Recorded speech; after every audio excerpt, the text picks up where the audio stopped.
Hello everyone, क्या हाल चाल। एक बार थोड़ा जल्दी से बता दीजिए, सब लोग बढ़िया हो, सब लोग बेहतरीन हो। आप लोग इस वीडियो में क्यों आए हो, सबसे पहले तो मैं ये आपको एक्सप्लेन कर देता हूं। उसके बाद फिर आप लोगों को सारी की सारी चीजें क्लियर हो जाएंगी। देखो यार, अभी अभी हमारा 8th का सफर कंप्लीट हो गया। और अगर हम लोग बात करें कि सर 8th में तो मैंने टॉप किया था, मैं फिर से 9th में भी टॉप कर लूंगा। बिल्कुल करोगे, बिल्कुल करोगे, लेकिन आपको एक छोटी सी चीज समझनी पड़ेगी, वो है आपका सिलेबस।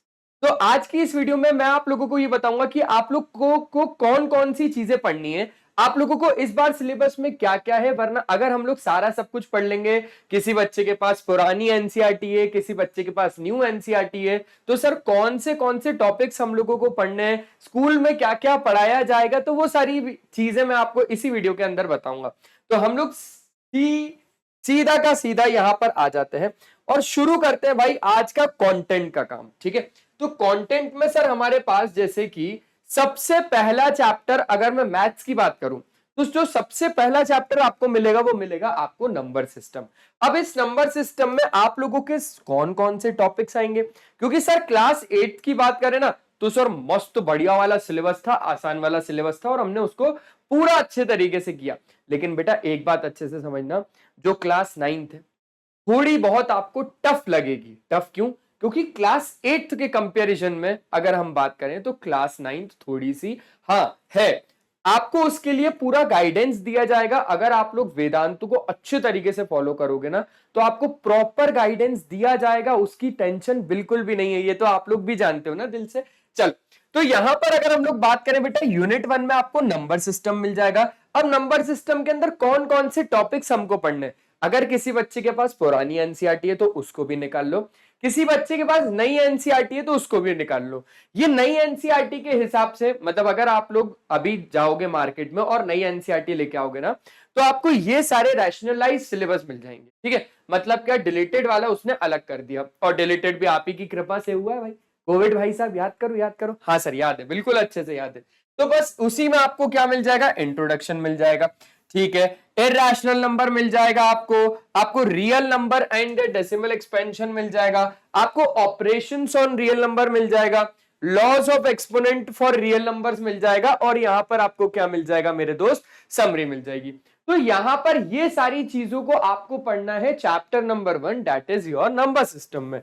अब यहां पर ना कुछ कुछ डिलीटेड टॉपिक्स भी थे, तो वो डिलीटेड ही हो गए हैं, तो उसको मैंने यहां पर नहीं लिखा कि क्या डिलीट कर दिया है क्या नहीं किया है। अगर नई एनसीईआरटी के हिसाब से तो बेस्ट है, पुरानी एनसीईआरटी के हिसाब से बस इन टॉपिक्स को मार्क कर लो, ये हम लोगों को पढ़ना है।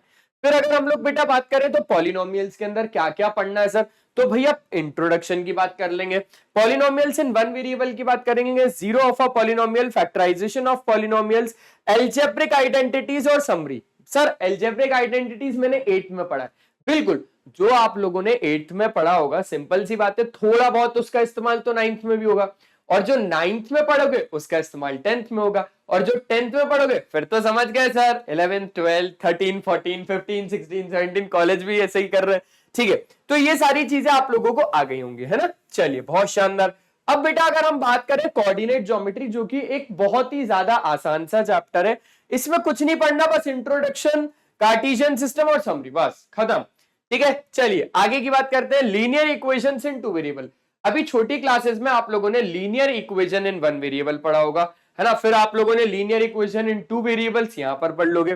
तो introduction, linear equations, solution of a linear equation और समरी। एक बात समझ के चलना, ये क्लास 10th के हिसाब से अगर हम लोग बात करें तो क्लास 9th का ये छोटा भाई है। ये छोटा भाई क्यों? क्योंकि लीनियर इक्वेशंस इन टू वेरिएबल आपको 9th में मिलेगा, और इसका बड़ा भाई आपको 10th में मिलेगा, जो कि है pair of linear equations in two variable. ठीक है, तो छोटे भाई को अच्छे से पढ़ना ताकि बड़े भाई को हम लोग समझ पाए। इंट्रोडक्शन टू यूक्लिड ज्योमेट्री सबसे ज्यादा आसान सा चैप्टर है। इसके अंदर हम लोग इंट्रोडक्शन की बात करेंगे, मतलब यूक्लिड चचा के बारे में थोड़ा बहुत पढ़ेंगे ताकि चचा को भी बुरा नहीं लगे। अच्छा, यूक्लिड्स डेफिनेशंस में एक्सियम्स और पोस्टुलेट के बारे में पढ़ेंगे। देखो यार दोस्त, एक्सियम्स होते हैं और पोस्टुलेट्स होते हैं। 7 एक्सियम्स याद करने पड़ेंगे, पोस्टुलेट्स 5 याद करने पड़ेंगे। सर मतलब रेक्टिफिकेशन, किशोर सर मैं आपकी वीडियो अभी डिसलाइक कर रहा हूं। मैंने बोला ठीक है भाई, पूरी बात सुनते नहीं हो, फिर उसके बाद बोलते हो कि ऐसा हो गया वैसा हो गया। भाई यहां पर आपको रटना नहीं है, आपको समझाऊंगा मैं उस तरीके से कि आप तो खुद ही याद हो जाओगे। खुद ही याद हो जाएगा आपको और आप मेरे फैन पक्का हो जाओगे, पक्का पक्का पक्का। वो तो सर हम अभी भी हैं। चलो ठीक है, बढ़िया। तो यहां पर अगर हम लोग बात करें, अब जो क्लास 9th है उसकी रीढ़ की हड्डी शुरू हो गई भाई। मतलब जैसे हमारी जो मेन पार्ट होता है ना भाई, अपन कहते हैं कि रीढ़ की हड्डी अगर नहीं होगी तो इंसान तो ऐसे ऐसे ऐसे ऐसे ऐसे, ऐसे हो जाएगा। लेकिन हाँ, अगर हम लोग पूरी क्लास 9th की रीढ़ की हड्डी की बात करें ना, तो यहां से शुरू हो जाता है। अब कहां तक जाएगा वो भी बताता हूं। लाइन्स एंड एंगल्स में इंट्रोडक्शन, बेसिक टर्म्स और डेफिनेशंस। बेटा देखो, अगर आप लोग लाइन्स एंड एंगल्स मुझसे पढ़ोगे ना, मैं आपको वादा करता हूं पूरे यूट्यूब के अंदर आप वो वीडियो निकाल लेना जो आप लोगों को बोले कि भैया लाइन्स एंड एंगल्स ऐसा है, लाइन्स एंड एंगल वैसा है। यहां पर लाइन्स एंड एंगल्स में इतनी बढ़िया तरीके से, इतना मतलब समझ रहे हो, यहां से लेकर देखेंगे और यहां तक पे देख लेंगे, बिल्कुल एकदम बेसिक से कि लाइन क्या होती है, एंगल्स क्या होते हैं, और भैया बहुत ज्यादा अच्छे से लाइन सेगमेंट क्या होती है, रे क्या होता है, अच्छे से पढ़ेंगे, टेंशन नहीं लेने का। तो अभी ही इस चैनल को सब्सक्राइब कर लो और इस वीडियो को जल्दी से जल्दी, अभी तक लाइक नहीं किया गलत है। Intersecting lines and non intersecting lines के बारे में समझेंगे, पेयर ऑफ एंगल्स के बारे में समझेंगे, lines parallel to the same line के बारे में समझेंगे और समरी की बात कर लेंगे। ठीक है, इसके बाद अगर हम लोग बात करें बेटा यूनिट 7 ट्रायंगल्स, ये भी बहुत ज्यादा इंपॉर्टेंट चैप्टर है। आसान है, आसान है, बहुत ज्यादा इंपॉर्टेंट चैप्टर है। देखो ये ना ज्योमेट्री का चैप्टर है और ज्योमेट्री आपसे मांगता है टाइम, मेहनत और ज्यादा से ज्यादा क्वेश्चन। क्या बोला मैंने? ये मांगता है आपसे टाइम, थोड़ा सा टाइम लगेगा, मेहनत कंसिस्टेंसी बना के रखनी पड़ेगी, ज्योमेट्री में मेन बना के रखनी पड़ेगी, और ज्यादा से ज्यादा क्वेश्चंस। क्वेश्चंस जितनी वैरायटी के कर लोगे ना, जितनी वैरायटी के कर लोगे ना, मैं आपसे वादा करता हूं आपका एक भी नंबर नहीं कट सकता ज्योमेट्री में। लेकिन आपको क्वेश्चंस लगाने पड़ेंगे और मैं आपको वादा करता हूं ये चीज कि नंबर ऑफ क्वेश्चंस मेरे पास है, इतने सारे क्वेश्चंस हैं जो एग्जाम में आएंगे, जो एग्जाम में नहीं आएंगे, लेकिन वो करने जरूरी रहेंगे क्योंकि क्लास 10th में आएंगे। क्लास 10th का कहीं ना कहीं कंसेप्ट क्लास 9 से जुड़ा हुआ है। क्लास 10th में अगर आपको अच्छा करना है ना, तो क्लास 9 से सारे के सारे कंसेप्ट को क्लियर करके चलना पड़ेगा दोस्त। हमारी शुरुआत अभी हुई है, हम अगर अच्छे तरीके से करेंगे तो बेहतर कर पाएंगे। ठीक है, चलिए, तो यहां पर इंट्रोडक्शन के साथ साथ कॉन्ग्रुएंस ऑफ ट्रायंगल्स और criteria for congruence of triangle, sum property of a triangle, some more criteria for congruence of triangle, और फिर इसके बाद बात कर लेंगे हम लोग समरी की। अगर मैं क्वाड्रिलेटरल की बात करूं, यह भी बहुत ही ज्यादा इंपॉर्टेंट चैप्टर है। अभी कौन कौन से देखे ज्योमेट्री में? लाइन्स एंड एंगल्स, ट्रायंगल्स और एक क्वाड्रिलेटरल। ये भी काफी बच्चों को मुश्किल लगता है पर बहुत ज्यादा आसान है। क्या क्या है इसमें टॉपिक्स? प्रॉपर्टीज पैरेललोग्राम की, मिड पॉइंट थ्योरम और समरी। देखो इसके बाद ना एक और चैप्टर था जिसका नाम था areas of parallelogram and triangles, तो वो अब आपका डिलीट हो चुका है। ठीक है, तो उसको नहीं पढ़ना है हमें। और फिर बात कर लेते हैं सर्कल्स की। तो सर्कल में कुछ चीजें हैं जैसे angle subtended by chord at a point. बेटा ये भी बहुत ज्यादा इंपॉर्टेंट चैप्टर है, आसान है। अगर पूरे के पूरे कंसेप्ट, पूरी की पूरी थ्योरम्स अच्छे से याद है तो कोई भी आपके क्वेश्चंस में नंबर नहीं काट सकता। थ्योरम्स कंसेप्ट अगर स्ट्रांग है तो बहुत ज्यादा अच्छा आप लोग कर सकते हो। ठीक है, चलो, perpendicular from the centre to a chord, equal chord and the distance from the centre, angle subtended by an arc of a circle और साइक्लिक क्वाड्रिलेटरल व समरी। तो ये सारे टॉपिक्स हम लोगों को क्लास 9th में मैथ्स के अंदर पढ़ना है, सर्कल्स की अगर हम लोग बात कर रहे हैं तो। ठीक है सर, इसके बाद अरे हीरोइन जी का फॉर्मूला, हीरोन्स फॉर्मूला। तो हीरोन चचा ने एक फॉर्मूला दिया है, root of s, s minus a, s minus b, s minus c, इसी पर पूरा चैप्टर है बस। तो यहां पर एरिया ऑफ ट्रायंगल की बात कर लेंगे, हीरोन्स फॉर्मूला, बस ये चैप्टर खत्म हो गया। इसमें 2 एक्सरसाइज थी पर आपकी कृपा और कोविड के कारण एक एक्सरसाइज हो गई खत्म।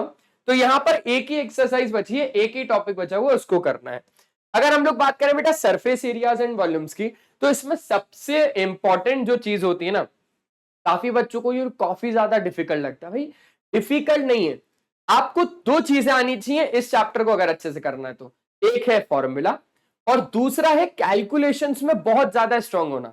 अगर आपको कैलकुलेशन आता है, बहुत अच्छे तरीके से अगर कैलकुलेशन आता है, कैलकुलेशन को थोड़ा फास्ट करना पड़ेगा और फॉर्मूले सारे के सारे याद करने पड़ेंगे। तो वादा करो मुझसे कि सर हम क्लास 9 में एक भी फॉर्मूला को नहीं छोड़ेंगे, हम याद कर लेंगे, पक्का? चल बढ़िया। तो surface area of a right circular cone, उसके बाद बात करें तो सरफेस एरिया एक स्फीयर का, volume of a right circular cone, volume of a sphere, और यहां पर बात कर लेंगे हम लोग समरी की, ठीक है। इसके बाद अगर हम लोग बात करें स्टैटिस्टिक्स की, तो स्टैटिस्टिक्स में ध्यान रखना ग्राफिकल रिप्रेजेंटेशन एक डाटा का और समरी, ठीक है, ठीक है।